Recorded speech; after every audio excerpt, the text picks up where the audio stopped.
আরবের সমাজে মহিলাদের প্রতি নির্মম আচরণ ছিল, যেমন ছোট মেয়েদের জীবিত কবর দেওয়া। এই অমানবিক প্রথা ইসলাম প্রতিষ্ঠার মাধ্যমে পরিবর্তিত হয়। হযরত মুহাম্মদ সাল্লাল্লাহু আলাইহি ওয়াসাল্লাম এর জন্মের সময় কাবায় রাখা মূর্তিগুলি রহস্যজনকভাবে নিঃশব্দ হয়ে যায়, যা ইসলামের প্রতিষ্ঠার একটি গুরুত্বপূর্ণ চিহ্ন। হযরত খাদিজা রাজি আল্লাহ তালা আনহা এর সাথে বিবাহের পর হযরত মুহাম্মদ সাল্লাল্লাহু আলাইহি ওয়াসাল্লাম ধর্ম প্রচারে মনোনিবেশ করেন, পরিচিত হন সৎ ও সত্যবাদী হিসেবে। মদিনায় পৌঁছানোর পর মুহাম্মদ সাল্লাল্লাহু আলাইহি ওয়াসাল্লাম মুসলমানদের সমর্থন করার জন্য আনসারী মদিনাবাসীদের সঙ্গে সহযোগিতা করেন।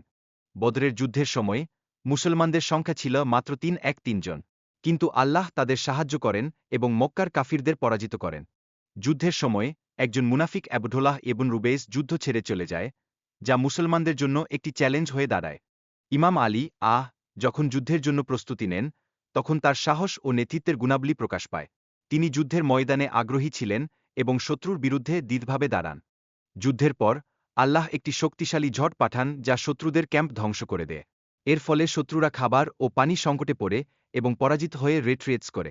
যুদ্ধের পরে আবু সুফিয়ানকে জানান দেওয়া হয় যে মুসলমানদের আর কোনো শত্রুর বিরুদ্ধে যুদ্ধ করতে হবে না। এই ঘটনার ফলে মুসলমানদের মধ্যে আত্মবিশ্বাস বৃদ্ধি পায়। বিজয়ের পর ইমাম আলী শান্তি তার উপর ইসলাম প্রচারের জন্য বাসরার গভর্নরের কাছে একটি আহ্বান পাঠান, কিন্তু গভর্নর এই আহ্বান প্রত্যাখ্যান করে মুসলমানদের বিরুদ্ধে যুদ্ধ ঘোষণা করেন। মুতা যুদ্ধে মুসলিম বাহিনী ৩,০০০ সদস্য নিয়ে ১,০০০,০০০ রোমান সৈন্যের বিরুদ্ধে দাঁড়ায়। এই যুদ্ধে ইমাম আলী শান্তি তার উপর সাহসী ভূমিকা পালন করেন।